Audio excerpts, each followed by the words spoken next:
So this is how to transfer an investment account from Questrade to Wealthsimple.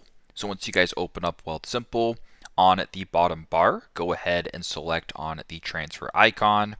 Once the transfer or the move icon is selected, I want you to scroll down a little bit here to where it says accounts, and then where it says transfer account to Wealthsimple, go ahead and select that. Once you're on this page right here, just go ahead and select Get Started, and then you can go ahead and under Most Popular Accounts right here, you can go ahead and press Questrade. So once Questrade is selected, you can either choose to sign in through the app, or you can go to the bottom and enter the information manually. I will just go ahead and select that option.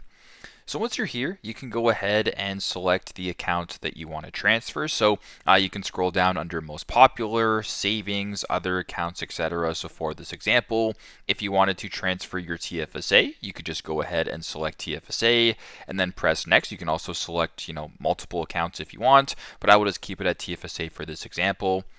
Now once you're here, you can then proceed with the next step. So in this case, you have to enter or add your Questrade account details. So once that is done, you can go to the bottom and press on next, and then just keep following the steps when it comes to transferring over the investment account. So that is how you guys can transfer an investment account from Questrade to Wealthsimple. Thanks again for watching and hope this helps.